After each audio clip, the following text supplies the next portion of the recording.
You're tuned in to the Wifed Up Now What podcast. I'm Coriel, here to give y'all some marriage management advice specifically for millennial wives. Now, before I introduce my guest, let's just address the elephant in the room. I know that when you saw me pop up on the screen, the first thing you were thinking was, where's TK? Don't worry, TK is going to be here at the end of the episode, okay? So if you are here for our girl TK, stick around. She'll definitely be here for that wifey keeps it spicy, okay? Today's guests are two amazing wives who have some stories to share. Y'all know that we're all about learning the real behind these relationships because it is so easy to get caught up in the fantasy and this fairy tale idea of finding a husband and living happily ever after. And although you might be happy, the ever after part is probably not going to happen. And so today we're going to talk about the real inside of these relationships. And I have Precious and Angela in the building. Hi. So start by telling us how long you've been married. Well, I've been happily married for 10 and a half years. Come on, 10 and a half. Yes. Well, it's almost less than a half because our anniversary is in April. Okay. Yes. Okay. So 10 years. 11. Look, we're going to say 11. Rising okay. 11. Rising on the 11. Well, since we're going to raise up, I'll say 10 years because it'll be 10 years July 5th this year. So okay. I'll say 10. So we got some OGs in the building. OGs, we're going to start out. We're going to keep it light, okay? We're going to start out with a little this or that because this is going to be February episode, right? This month is all about love. So we're going to get into that. But I want to talk about like some old school R&B. I just want to see where y'all at. Okay, warm y'all up a little bit. Let's okay, go, let's go. So this or that. Who do y'all prefer, or who did y'all prefer, Mary J. or Mariah Carey? Mary J. Why did you make that face as if there was no other option? I mean, Mary J has the soul. She has the grit. You know, she's been through some things. I think that Mariah's been through some things more in the latter times. When she first came out, I felt but like... that's not what she was singing about. Yeah, it wasn't what she was singing about. And I mean, from a suburban girl, I just resonated with Mary J because I just was like, I ain't been through these things, but it's interesting, you know? So I think I was more mesmerized by Mary J. Okay. I think everyone can relate to Mary J because she's a little bit more around the way. Your homegirl, she's been through what you've been through and doesn't come across as, no, this can't happen to me. Right. I think Mariah does separate herself from, she's definitely not the around the way girl. Okay, I got it. Boys to Men or Drew Hill? Not two really deep sides. Well, you know what? For me, I'll say it depends on what mood I'm in because I enjoy both artists. They're both amazing artists, both amazing vocals. But if you, depending on what mood, that one's a tough one. Now, that one's a tough one. Flip a coin. I'm going to go with Drew Hill, though. See, Drew Hill is the basement parties, the sock hops. Drew Hill was us being fast, yeah. Yes, the sock hops, the dancing, all that. And then Boys to Men, I feel like I have to choose Boys to Men because, like, some of those songs will still bring me to tears today. They're more, like, iconic. Yes, and what band do every single person you relate to? Like, I love the deep voice. I love the high pitch. Like, Okay, so that was a good one. Okay, last but not least, Usher Confessions or Beyonce Lemonade? Beyonce. On the internet, it's Beyonce's internet. Beyonce. Is it? 100, or not two, okay. Is it Beyonce's internet, Angela? I'm going to defer and say, watch this. These are my confessions. Listen, I haven't been to the concert, so maybe. And see, that was a Tiny Desk one.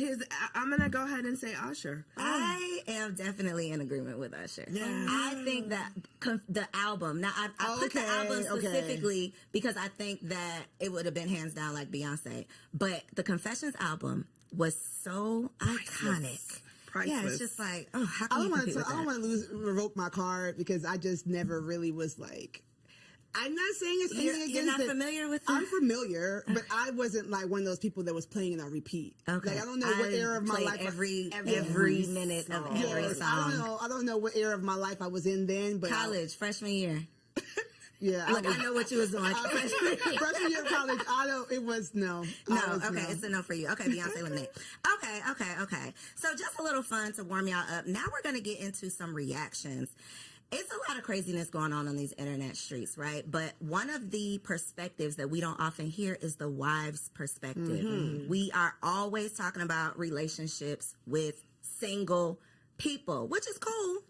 But I believe there's just a wisdom that comes with being a wife. And so I would love to get y'all's opinion on just one little crazy clip on this internet, okay? So the premise, there's a group of men, and they all have a balloon. A woman comes up, she introduces herself, talks a little bit, and the men pop a balloon if they're not interested in her. See. And then once the balloon pops, they ask the man, why are you not interested? Like, what was it about her? So this particular young lady, whatever she presented was obviously tied into this emotional baggage that she was still holding on to. Even based on that little clip, you could see how defensive she got with, you just into therapy, I'm good. People, we all need therapy. Amen. Let's say that. We do. But the part that stood out to me was, I don't care how you look. I can afford you. I got the money. But emotionally, I'm not dealing with that. Right. And I think so many women, so many single women, so many beautiful or successful single women these days think that their beauty or success is enough. But these men are starting to know and realize that they have worth, and they don't want to necessarily waste their time with the liability. So the wives' take on that clip, what do y'all think? You know what's funny? Something stood out to me differently. When he said, I can afford you financially, but not emotionally, I was turned off by that because you don't know, like that to me sounds more like transactional. I do believe that relationships require being willing to grow with someone, being able to have a conversation with someone, being able to tell her, find out more about her than, are you in therapy? Where are you at in your healing journey? Who hurt you might be the better question. And instead of just transaction being like, by the looks of it, I could afford you, but not emotionally, doesn't speak much to what he has to offer emotionally either. It seems like a little bit, I want you in a wrapped up package and ready to go. And I don't believe that sustainable marriages happen when people are, I'm 100%, everything is perfect, and just be able to afford my lifestyle. So that's what rang out to me. But yeah, you're right. We do need to realize that beauty is fleeting, as the good word says, right? So you can't just go with what your hair, nails, and your body. You've got to offer more. For me, that was a little bit different because I just experienced watching two single friends of mine who I introduced dating. The man came back to me and said, I can't do her emotionally. Oh, wow. And I had a very deep conversation with him about what does that mean? So I think, and his answer was from a male perspective, and it was, I can love you, compliment you until I am blue in the face. If you don't believe that, and if you don't believe what I'm sharing with you, there's emotionally, I can't carry the relationship for the both of us. Right. So for me, that statement took me back to that conversation that I recently had. And I think that was a strong statement. That was a real statement, because individuals, regardless if it's the man or the woman, if you're coming to a relationship broken, Right. it's not going to be a healthy relationship. So we need to do the inner work to heal and present our best selves as opposed to presenting our broken selves. And we're all broken in some way, shape, or form. So let me say that. But it's just a matter of how we present that brokenness. Right. And when my friend said that to me, beautiful woman, he said, emotionally, I can't support the relationship emotionally enough for the both of us. And that was to make strong. it worthwhile. Like, it's not worth what it's going to take for me to just manage and maintain for this to be worth it. And I've definitely had a similar conversation with a man who was dating a woman who I just thought was like it. Right. Beautiful, had it all together, seems to just have the, just seemingly the best personality, has her own money, just all of the things. You know those women that you see and you're like, why is she single? And that was literally what he said. He was talking to, and it wasn't necessarily she had emotional baggage. It was more so I don't want to say she couldn't be corrected, but she was never wrong.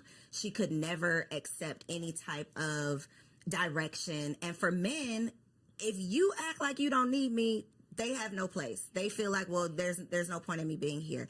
And I chose that clip specifically because I think that it speaks to what women say that they want. I just want a man with money.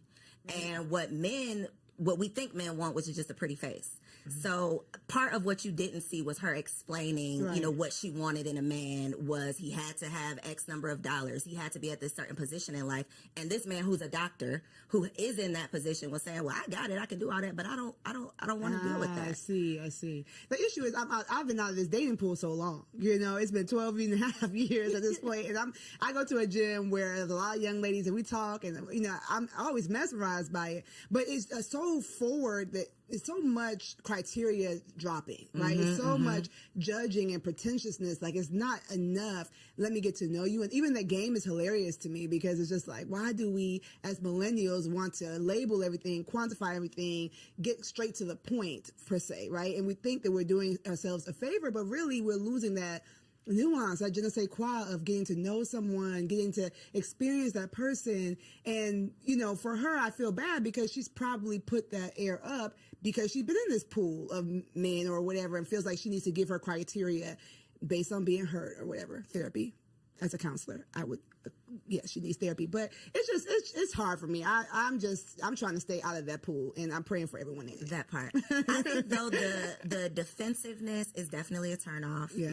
Anybody who does not need therapy would not start the sentence off with, I think you just into that. You know, like, you clearly are proving his point with that response. So I think it's just an opportunity to check ourselves, get more aware, and know what the other, whoever you want to date, I'm just going to say the opposite sex, know what they actually want. Yeah. Because we can't say we want to be in a marriage with a man and then a man tells us what he desires and we like, but no, I'm not doing that. Go, get somebody else to do it. And it's like, but then you get what you get. Yeah, what do you really want? Okay, so that was good. So one of the things that I have personally just gotten into, y'all, I just launched a blog, okay, everybodylied.com, and it's the premise of we've been lied to. We've been lied to our whole lives about so many things. For the sake of this conversation, though, we're going to focus on the marriage lies, okay? One of the things that I realized as someone who has always wanted to be a wife, this is something that I've prayed for, I thought I prepared for it, all of the things, and I got into it and still didn't know what the hell I was doing. And I'm a happy wife. To your point, happily married, right? A happy wife. I love my husband, and it's still very hard. Yeah. And so I know that I'm not alone in that. And I know so many women get into these marriages, become a wife, take on this role, and then it's not necessarily what they thought it was going to be, or they don't know how to manage or maintain. So first question for you two, what was the biggest reality check once you became a wife? Well, for me, similar. My parents are still married. I did not model my marriage after my parents, however, but I'm from Ghana, West Africa. And so my biggest reality check was that you really make the marriage you want. It doesn't have to come. It's not like I get married and I enter this thing and it's just going to be ready made. Like, no, you've got to make the marriage you want. You've got to create the boundaries you want. You know, a piece of advice that my wonderful mom told me is that don't start nothing you don't want to keep doing. And it is true, like the boundaries. Oh, give an example, Precious. Okay, so when I was young and married, before we had, my husband was a single dad, so I have the bonus family structure. He would wake up really, really early to go to work. And I'm like, I'm going to wake up and make him breakfast. Woo. So, 5 a.m., I woke up every morning and made him breakfast for work and helped him get his lunch together. So because he's our first child after the first year, baby comes, and I'm like, I'm not getting up to make it. I might put your snacks out the night before. But my mom, when she heard I was doing it, she's like, I don't know if you want to do that for 30 years, and it's basically don't false advertise. So when we changed that system, I had to talk to him and say, I think I was ambitious. I was doing too much. I still love you all the same. I'm going to show you love because his love language is acts of service. I'm going to show you love in other ways. Now that I think about that, I need to start going back to some of those things. But you make the marriage you want. And if you're open and do premarital counseling and do all the things about communicating, you have to communicate when that marriage that you built is not looking, the math isn't mathing. It's not looking the way you want. It's not just I walk into marriage and marriage happens to me. You've got that's to good. work. Not starting something that's not sustainable because baby. And then I'm going to let you answer. But one thing a point that you made that I want the people to take away from this is that was his love language, and you had to have a conversation about why it was shifting, because his natural thought would have been, she don't love me no more. Right, the baby came and she don't care about me. And now y'all bumping heads, right. And it was a simple, I'm tired now, I can't keep up with this. But if you don't communicate it, then it turns into, my wife don't want me no more. Exactly. And we know what that can turn into. A lot. So a lot of things that you don't want. So I love that you were able to recognize that and point that out. That's what she kind of took not two, but they're important because they translate from marriage to marriage. Communication is key, and learning your spouse's love language. Like, I didn't know anything about love languages prior to getting married. I love you, you love me. Okay, let's go together. Let's check that box and we go together. We boyfriend, girlfriend. However, when you're married and when you truly want to be able to communicate, when I sit down with my husband, I look at my husband. If I want to have an uncomfortable conversation, I always ask him, can I talk to my friend? I don't want to talk to my husband. I want to talk to my friend, because my husband is truly my best friend. And I talk to him. Sometimes I catch myself, and girl, he gonna stop it. He be like, I'm not your girlfriend. Like, stop it. So stop. I know I'm not, but I'm so comfortable. And we after, we've been married for 10, together for 12. I've been able to figure out how to communicate with him, not to him, but with him. We communicate amongst each other. And I think, in the beginning, because I was single for so long, he's like, why do you talk at me? And when he said that, I had to take a step back and really understand what he meant by that. So now it's like, hey, can I talk to my friend? So listen, I got the situation with my husband, and I'll explain whatever the situation is bothering me. How do you propose we fix it? And then he'll giggle, and he's like, so should I answer as your friend or your husband? So it's just finding relatable ways that's not going to make someone defensive, that's not going to make somebody automatically shut down and not listen, but finding creative ways to communicate. So I'm going to go back to, I love when we first started dating. Like, so let's talk how we talked when we were dating before we got married. And then I had to understand, what is your love language, and incorporate his love language into our communication to keep things easy. So again, it's just that communication and knowing how you want to be treated and how your spouse wants to be treated. And that is, and making your marriage your own to what Precious said. Like, no one has a blueprint, and you want your marriage. You want to enjoy your marriage. You want to be able to say, hey, I love it here. Yep. That should be it. I love it here. Yep. One thing that you said that I think is a big challenge, and it goes back to the clip with the you need therapy, the emotional immaturity, whatever, is I have to say it in a way that he doesn't get defensive. I want to flip that, though, because me and my husband have had some conversations, and I'm on the defense immediately. And it's part of me recognizing things you need to, areas you need to grow in, things you need to work on.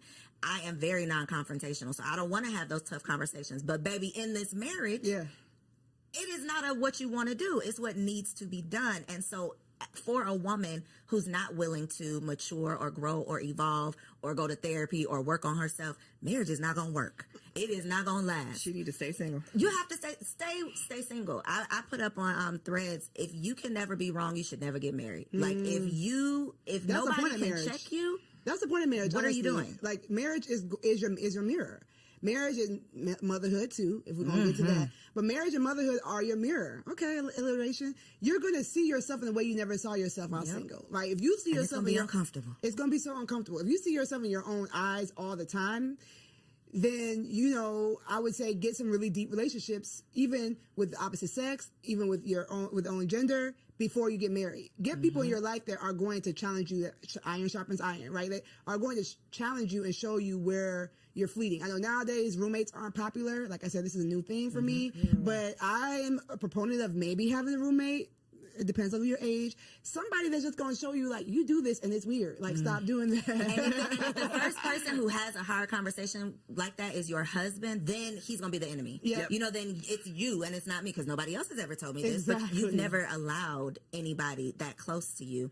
And you need therapy before you get married. Okay, I know they say premarital counseling, but you need your own session so that you can work through your stuff before you bring that baggage into a marriage. How has your communication had to change within your marriage? because you said you've evolved into, I know how to approach the conversation now. What did the unevolved Angela look like with these conversations? The unevolved Angela looked like I was that female because I got married late in life. And when I say late, I was 44. Yeah, I was 44, right? I was already set in my ways. So as individuals, when you, and I was a single mom. So raising my son, for me, I was pretty much set in my ways. I knew how I wanted my day to look from start to finish, or how I would move throughout the day from start to finish. And having someone in your space and having to consider another human being, another individual, learning to listen before I speak, because he was like, you answered the question I didn't even ask you. Like, let me get the question out, because I was on the defense and wanted. He goes, listen. So for me, I had to listen to how he was saying. I made him feel like within the first year, he made a comment that said, hey, sometimes I feel uncomfortable talking to you because you're always on the defense, or I never get out what I want to say. Okay, note to self. So let me take a step back and let you fully. So now what I do is I'll sit and I'll listen. I'll wait. I'm like, are you finished? And it's not that I'm listening to respond. I'm truly listening to hear what he's saying, to have the best response, knowing at the end of the day, it's me and you. Like this isn't a competition. We're here to grow and evolve each other. So if you're telling me that I make you feel a certain way when you're talking to me, let me just listen first before I go to respond. And then that way you can feel comfortable with saying whatever it is that you want to say to me without me coming back at you. Well, you didn't do right. And it's not about me. It was his opportunity of telling me how I make him feel. So I don't respond back with, well, you do XYZ to me, or you do. It's about you. If this is your moment. So you need me to change these 3 things, I got you. No problem. Partner, I got you. What about you, Precious? I'm really thinking hard about this question. My husband's the easiest part about being married. Honestly, like the guy, his enemies don't like me. Right? They love him and don't like me. I'm like, wait, I didn't do nothing to you. Like, he just is the easiest part about being married. So our communication's always kind of been like, what's up? Very chill. I think the nonverbal communication is something that I've had to work on more. What's that look like? Your face talking for you? Face, maybe just like, my love language is physical touch, which is not a lot of women's love language. So if I'm irritated, I'm like, you don't really gotta touch me like that right now, right? But so working on that, and then also we talked about evolution, right? So Co knows this. I lost 75 pounds before I got married, and I've gone through weight loss after having all of my kids and all that stuff. Yes. So having 3 kids, having a weight loss journey, and now I help moms do the same thing, but I've had to learn my body. So my nonverbal communication has changed, right? The things that I like have changed. So I've had to communicate with him physically different, and he had to learn me more so differently as I have gotten older. Now I feel like I have the body I wanted when I was 20 something, you know what I'm saying, in my 30s. So our physical communication has changed and evolved, and he's thankfully saw me on my journey when we met. And so he likes me heavy. He likes me slim thick. And so it works, but we had to kind of figure out like, oh, okay, you can do that now. Okay. Like, okay. So our physical communication, has had to evolve. Okay. Reading between those lines. Exactly. I want to talk about those times you want to kill him though. Okay. Because 2 o'clock. Look, 3 o'clock now. I really love my husband down. And there are, love his dirty draws. But there are days when it's like, I'm going to kill this nigga. Yeah. Can I do this for the rest of eternity? Right. I have honestly had those thoughts. And I'm sure he has as well. I think it's just kind of what comes along with it. But that is not the expectation with the happily ever after that we're signing up for. Right. So in those moments when he is your best friend, he's the easiest part of marriage, but it ain't easy. What do you say to yourself in those moments? What is your outlet? How do you calm yourself down? What do you tell yourself to put yourself in check? Like, what do you do in those moments? Yeah, so I said my husband's the easiest part of marriage because his personality, like just who he is like, wow, I don't think my personality can match with anybody else on the planet, right? But marriage is more than just you and that person. Marriage is you and that person, their child, if you have a blended family, or their parents, the way they relate to their families.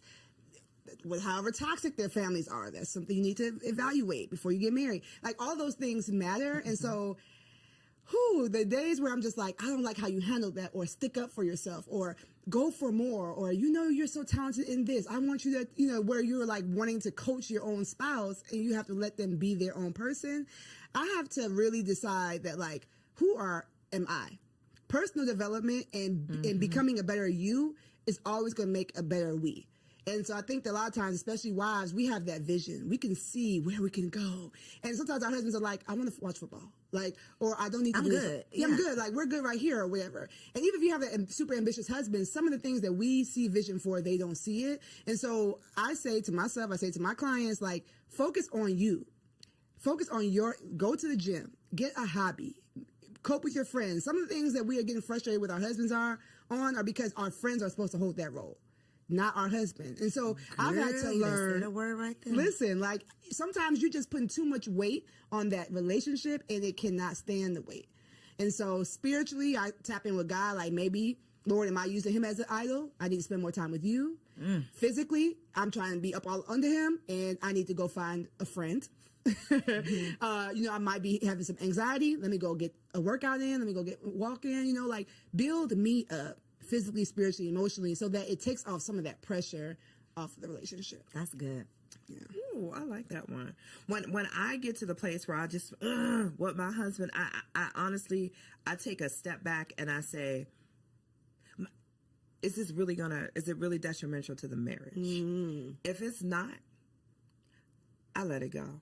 And it's funny, our arguments, 10 years, our arguments are so minute when I listen to other marriages and we talk about, like, issues or problems.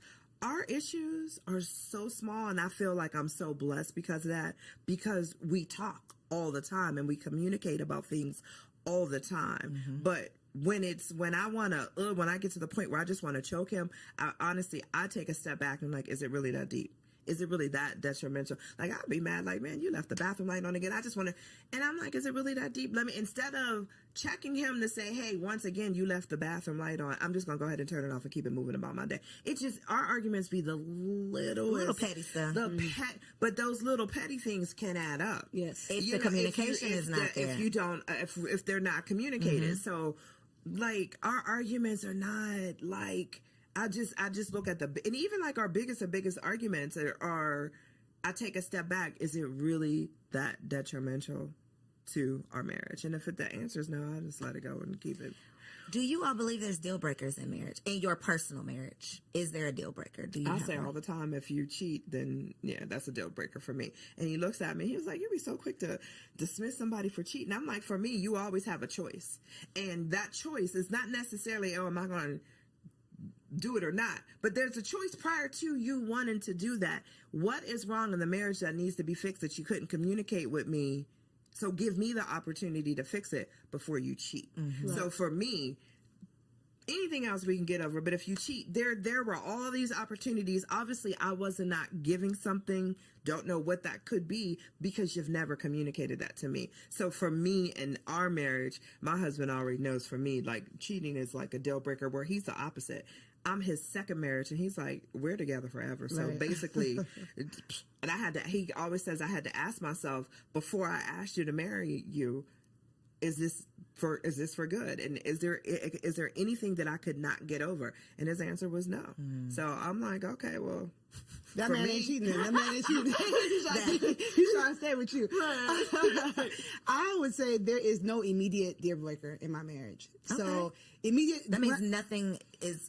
You can't talk about, at least have a conversation about. Right. So immediate deal breaker mean I don't care what you say. It's over for me. I mean, maybe if he put his hands on me, I can't see myself. Maybe if he put his hands on you, because if he put his hands on me, I just can't see him turn. Like, that to me seems silly to say. You know what I'm Like, saying? there's no chance this Yeah, it was like when we were dating, I used to say, if it was a burning fire and me, your mom, and your daughter were in the room, who would you get first? He's like, I'm not answering that. That's silly. I'm going to find a way for all of y'all to live. Yeah, it's not happening. Why are we all in this house, in this fire, right? So that to me is like, when would he become, just randomly after all this time become that kind of person? So yes, I would not be with someone who would put their hands on me, but I don't have a immediate deal breaker.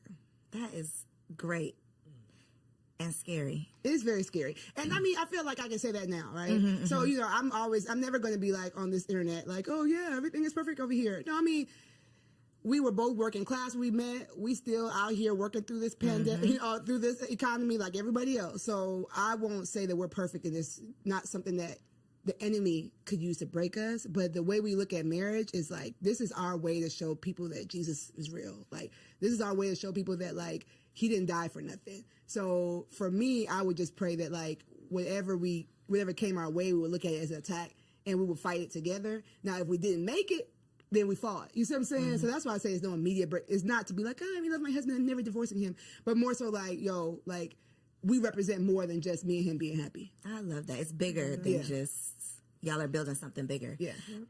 When it comes to losing yourself in your marriage, I think this is definitely a woman problem. And I think it comes down to what you said, Precious, of a lot of women, when we find this man of our dreams, I would just speak for myself, not a lot of women, me. Even when I was dating, I was an all-in type of person. If I am in it, I am in it. I am number one girlfriend. I am all of the things. So now that I have this husband, I am all the way in it. And becoming a mother made me realize, okay, girl, wait a minute. Who are you outside of being a wife and being a mother? Because if that gets lost in the sauce, then I'm literally drowning under just these responsibilities. And so y'all being in the game 10 plus years, how have you managed to maintain your identity outside of being a wife?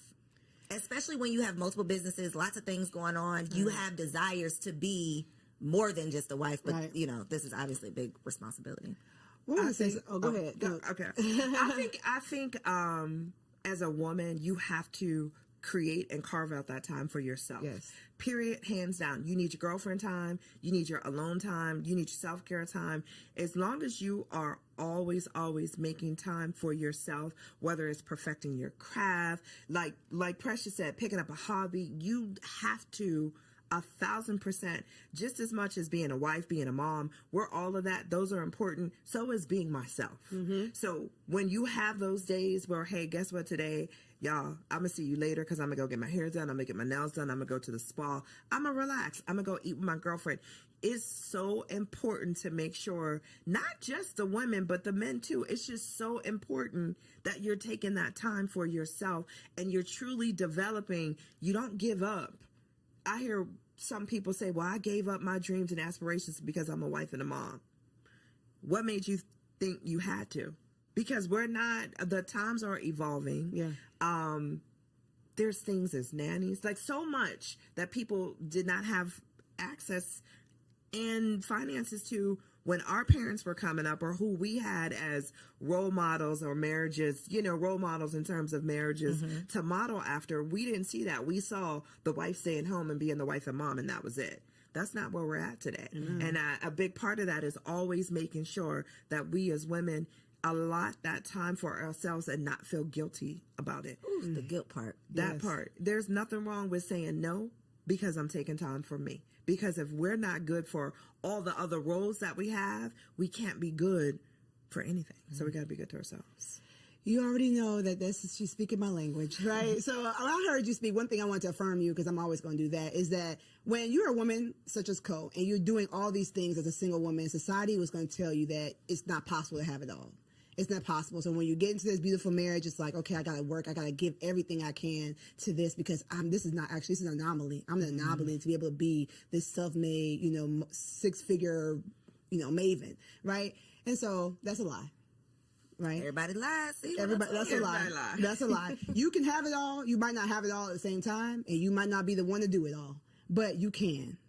Okay. Thank you. So you're welcome. You're welcome. It's gonna be, we in the trenches. No hood like motherhood. So we're in the trenches. But to your point, when I teach the LIFT framework, it's my framework. One of the letters is the F, the freedom mindset.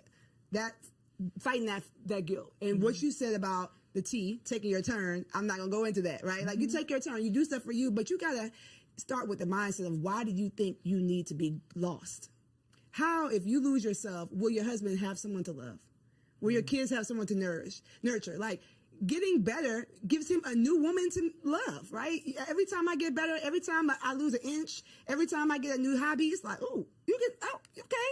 It's spicing things up without him having to go find somebody else. You see what I'm saying? And so I think that we have it backwards where it's like, oh, I've got to martyr myself for the things I love. But no, you're giving them a diminished version of yourself.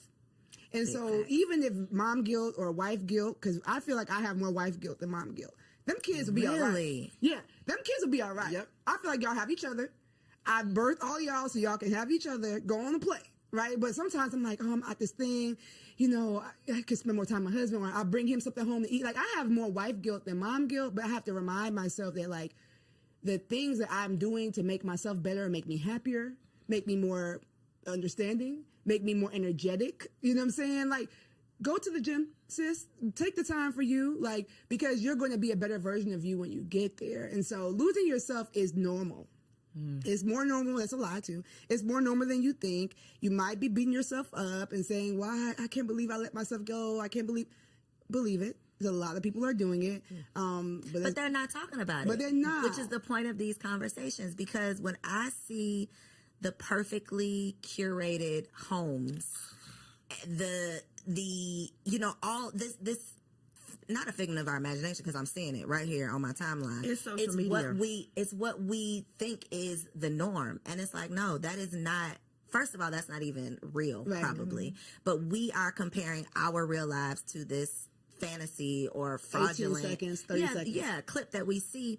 And to your point, we think something's wrong with us when we get lost in the sauce. But I definitely, and we're talking about being wives, but when I became a mother, I think I felt it more. Because you have a physical part that's changed too. And it's like, I can't go nowhere. This baby is attached to my brain. Like, I am here. I can't, that life that I used to live, I'm literally a new person. Right. I'm literally living a new life, and it's never coming back. And that, I think, is a very tough grief.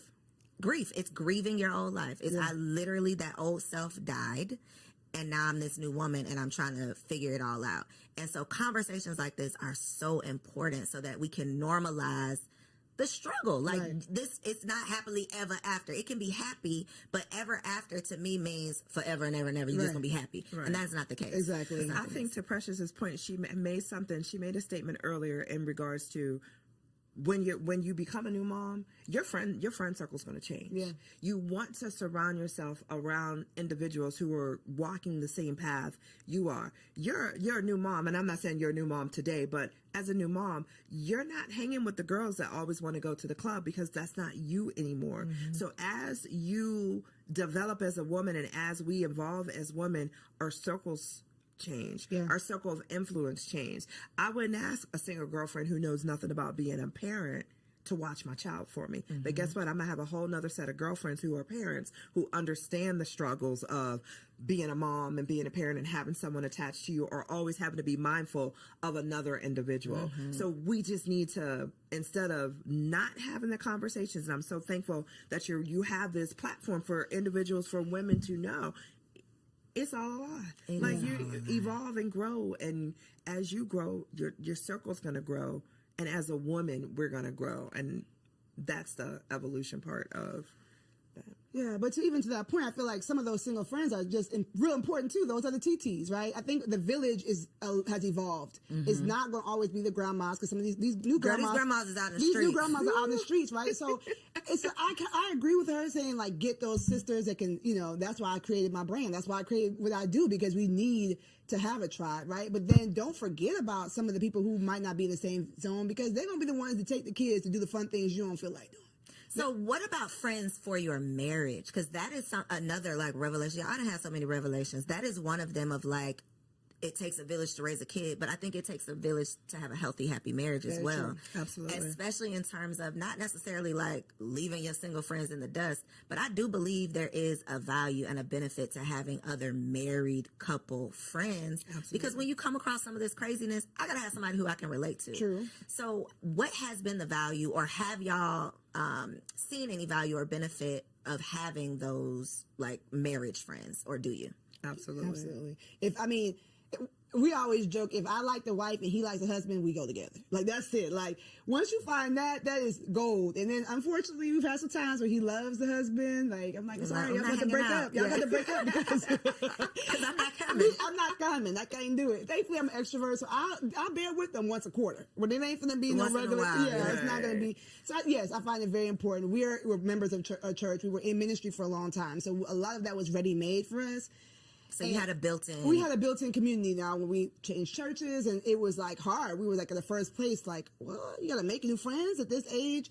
But yes, I do find it very important, especially for husbands. I know that we're talking to wives, but like, I think that women talk about their marriage more than men talk about their marriages. For sure. And so I know that I can say my husband's so amazing because he can see like what his married friends are talking about. Like they kind of can see like, he's like, dang, Precious is boisterous, but she ain't like that. Girl, they be making me look good. I'm like, well, thank you, girl. You keep cutting up. Yeah, keep cutting up over there. Right. So, I think it's very important. And for women too, like you just see something that like, oh, I'm glad. My man, you got to deal with that. Yeah, like we got to, we all right, you know what I'm saying? Like we might not be in a mansion, but he be at home. I think it's important. I think 1,000% important. I have an equal balance of both single friends and married friends, but for us, we enjoy hanging out with our married friends more because it's just more conversation that I relate to, and it's just, and for both of us, and it's just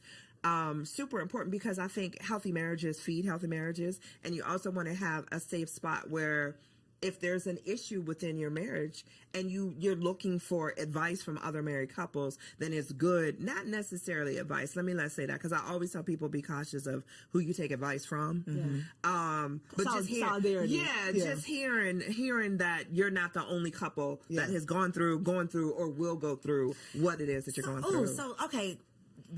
You like put a pin on my notes. Because I subscribe, and I think a lot of us subscribe to keep people out your business, right? Disagree. So this is where I'm going, because that is not necessarily the healthiest mindset or way of being if you truly do need an outlet. You truly do need a sounding board. So where do you draw the line? It's very gray of, I don't want y'all in my marital business, but I do need a friend. I do need support. I do need some advice or some help or whatever, and I don't want to be over here alone, because that's how I ended up, staying in an abusive relationship for too long. I wasn't talking to my friends. I wasn't telling anybody my business. I was trying to keep it all to myself. So God forbid anyone finds themselves in a situation like that and don't want to share, because we've been preaching, keep people out your business. Right. So what's your stance on that? I talk. Me too. I like, if you're my friend and you're our friend, you want what's best for us as a couple, I'm going to talk. I will pick up the phone in a minute and call my husband's best friend and say, let me tell you about your boy. Or I will pick up the phone and call his wife and be like, hey, I'm going to share this with you. Do you experience this? Maybe you can whisper it to him. So I talk. If there's an issue and it feels something that you want, that I feel that I need to get off my chest, I'm going to talk. I don't sugarcoat nothing. I don't hold nothing back. And sometimes if I need to be checked, I look for my friends to check me. Am I wrong? Or tell me and that's how, and I have a girlfriend that I go to, and anytime I start the conversation, okay, I need you. Am I wrong? She's like, hold on, let me get my coffee. But so you want those friends where you want to know that you're talking in a safe space, and you're talking and you're going to get great feedback back. So but I don't listen, hey, no one's perfect. What about family though? No. Is it only friends? Except for my sister. My best friend my sister's my best friend. So, but even with her, some things I feel like if it's going to change the level of advice she gives me in the future, I don't tell her. Explain that. So sometimes there's something that you might be going through that's a recurring thing, right? And you feel like if I say this recurring thing to this person, it might shift the way they advise me moving forward. So I need somebody who's really clearly, like, me and her are 13 months apart. Like, my drawers are dirty, she's like, girl, but that's, it's just a stain. You know what I'm saying? Right. So, she'll tell me I'm wrong, don't get me wrong, but some things it's like, okay, I'm I don't need to I'm hear done that with right this now. recurring thing Yeah. that you know. So I think for me, I do talk.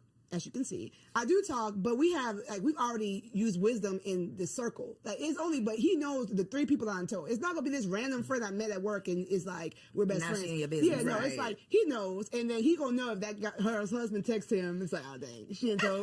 What's it called? Like, Hold on. yeah, right? Like, and the same thing. I'd be like, I don't know what's going on the phone upstairs, but they're talking longer than normal. Are you okay? You know, to my friends. So it's just like, you can't come stay here, so let's talk because what's going on with Because y'all have to work that out. Yeah, y'all gotta work that out. So we have a standard on the people that we trust, and then I have working and continue to work on that. I speak of him the way I would want him to hear me speak of him.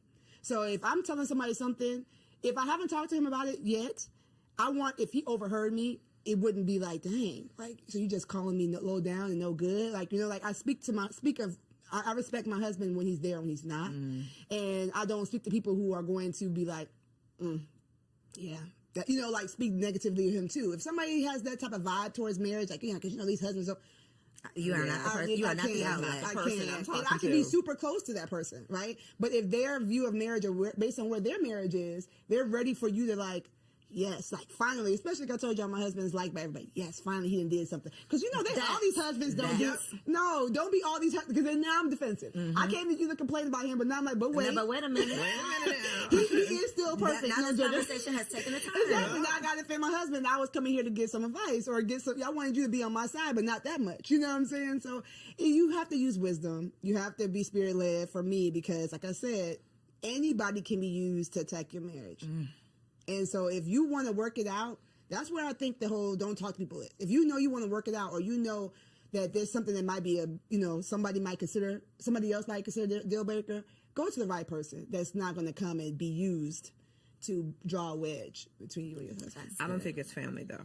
To your question in regards to family, and I say that because I'm very careful on what I let my family know about the marriage, because I would not ever want someone to look at my husband differently because I gave you too much on a day that I was super emotional and I said, and you know, I would. So with the family, I'm very cautious on what I choose to tell or what I don't choose to tell. Friends are different. Family, because 9 times out of 10, my husband already told me we're not getting divorced. So I don't want to go painting this image of, because I'm mad at you today, now I'm gonna have my family mad at you because my family ride or die. They're going.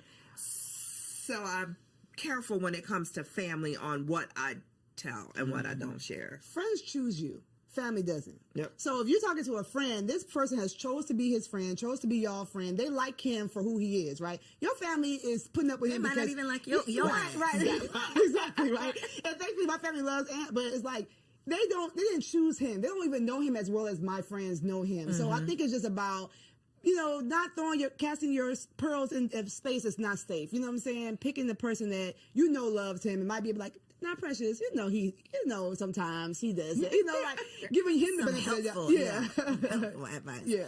Okay, so for our last segment, it's called Wifey for Lifey, because the goal is to be wifey for lifey. This is all about marriage management, how we can maintain and sustain a healthy, happy, most of the time, marriage. Here we go. So one piece of advice in your 10 plus years in your relationship, what would be a piece of advice that you would offer to a woman in her first year of marriage? And you can look right there at that camera and tell the people.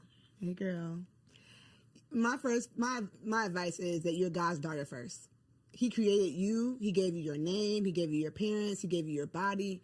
He gave you so many gifts. So do not forget her, right? Continue to cultivate what you love. Continue to cultivate the friendships you love. Be willing to change and grow and evolve. And as you do that, communicate that. Communicate those changes.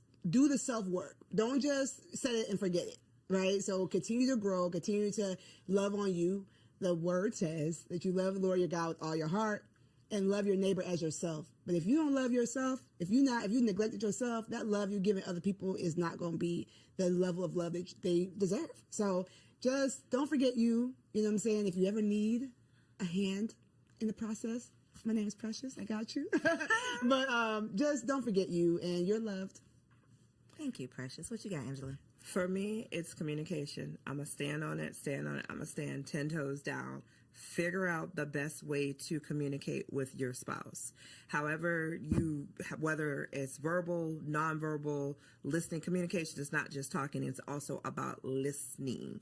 So if you, in your first year of marriage, if you and your spouse can truly, truly, truly connect on how to communicate with each other, you're going to go a long way. That has been a common conversation here. We always talk about finances being the number one cause of divorce, but I would believe it's the lack of communication about finances that is the number one cause, and the resentment that comes from not communicating. Yep. So, such a good conversation. I learn something every single time I have the opportunity to host these shows. So, thank y'all for offering your wives' wisdom. Precious, I know you got a lot of stuff for the people. Angela, I know you got a whole lot going on. So, look in the camera, tell them where they can find you and how they can connect with you online. Yay. So I'm Precious K. Williams on all platforms. I'm a mommy wellness coach and an international wellness speaker. So I talk about wellness, women's wellness, and lifting yourself up, right, with the power of the Lord, lightening your load, igniting your spark, embracing a freedom mindset so you can take your turn. I run an 8-week program for moms doing just that. So if you need me, go to preciouskwilliams.com. I have a free quiz on there, so you can find out how well you actually doing and not just being like, I'm doing all right. I'm doing okay, girl. No, let's figure out how you actually doing so we can get you the help you need so you can be your best self and live happily, mostly ever after. And I'm Angela McCoy. You can find me. Well, I'm the president and CEO of Full Circle Consulting Group. We do public relations, we do marketing, we do artist management and events. So if you ever need a fantastic event, we got you. Yeah, you're an artist. You need management. We got you. Public relations. We got you. And if your company needs help with marketing, we got you covered there. You can find us at fullcircleconsultinggroup.com and Full Circle Consulting Group on IG. Two bossed up baddies that are still out here living healthy, happy wife life. Okay. So I hope y'all enjoyed the first part of today's episode. We are about to get into Wifey Keeps It Spicy. TK is the next face that you'll see. Catch you on the next episode.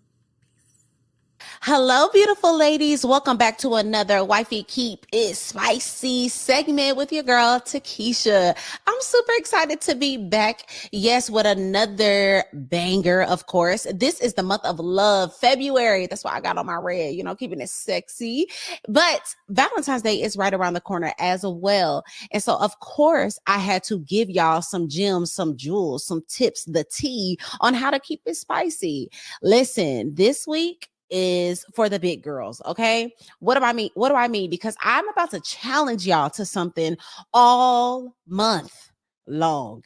Okay. I'm not just about to drop some gems for y'all to be able to enjoy one day. No, baby, we are about to have thriving sex lives and intimacy with our spouses forever. Okay. So we're going to lay down some foundational work, right? I want to challenge y'all as your sister, as your auntie, as your friend. Okay. Am I auntie? But as your friend, I want to challenge you to two things. Okay. I need you to ask yourself if you are ready for the challenge. Why am I challenging you? Because I have done these things. I have experience in these things, and they have absolutely elevated my intimacy with my man. Okay. So if you want to elevate your intimacy, if you want to keep it spicy, I dare you to accept this challenge. Number one, I challenge you to step up in your femininity, specifically in the way that you dress in your house. Okay. A lot of us need to go ahead and fold up the leggings, the oversized t-shirts, the hoodies, the sweatpants. Fold it up, sis. Let's fold it up. And we're going to wear our little house dresses around the house. Okay. We're going to wear elevated loungewear around the house. Okay. We're going to wear those Ross and TJ Maxx summer dresses in the home. We're going to get oiled up. We're going to look cute. Why does this matter? Why am I challenging you to this? It's because when you feel feminine and you feel soft and you are taking care of yourself, you will be more prepared to be able to be intimate later on at night. A lot of us are complaining about being tired and being drained and being overworked.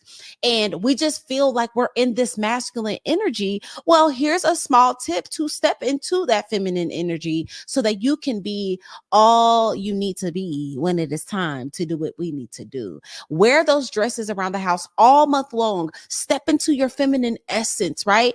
I just want to put this caveat out there though. Be prepared for your man to want it all the time, and be prepared for you to want it. Okay. Because when you walk past that mirror and you see your silhouette and you see how good you look, you see how you jiggling and wiggling and smooth in that dress, you are going to feel confident. It's going to boost your self-esteem, and it helps you thrive in your femininity, which is absolutely attached to your intimacy. The second part of this challenge, and this is for the big girls. Are y'all ready? I want to give every single last one of y'all some homework. We are going to set our man down. We are going to set our husbands down. And this is exactly what we are going to ask. We're going to ask how we can be a better wife.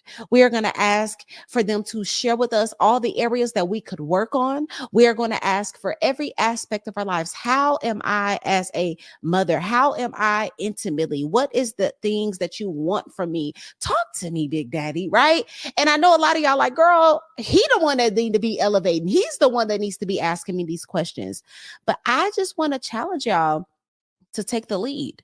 I want to challenge y'all to become more self-aware so that not only are you stepping into your femininity and you're looking more feminine, you are aware of the places that you need to grow in. You are aware in the areas that you need to stretch in. And therefore, overall, just allowing a space for a phenomenal place of intimacy to thrive. A lot of us think we're doing excellent and we just might not be. And that is okay. It is better to have your feelings hurt a little bit and become fully self-aware than to operate in full delusion and just be suffering. We don't want that. We're not building up a culture of women who think it's all about them. So this month we are challenging ourselves to be big girls. We're challenging ourselves not only to know how to be fire in the bedroom, throw it back, do all these tricks, but we're going to be phenomenal women. And so this is what's going to set up for the long-lasting, mind-blowing sex that we all want. So that is my advice. That's my tips for this month. I want y'all to comment down below, not this month, but this week. I want y'all to comment down below if you are accepting the challenge. Will you wear dresses all month long? Will you kind of get a little sexy and elevate that loungewear? And are you going to set your man down to really find out what's tea? Let me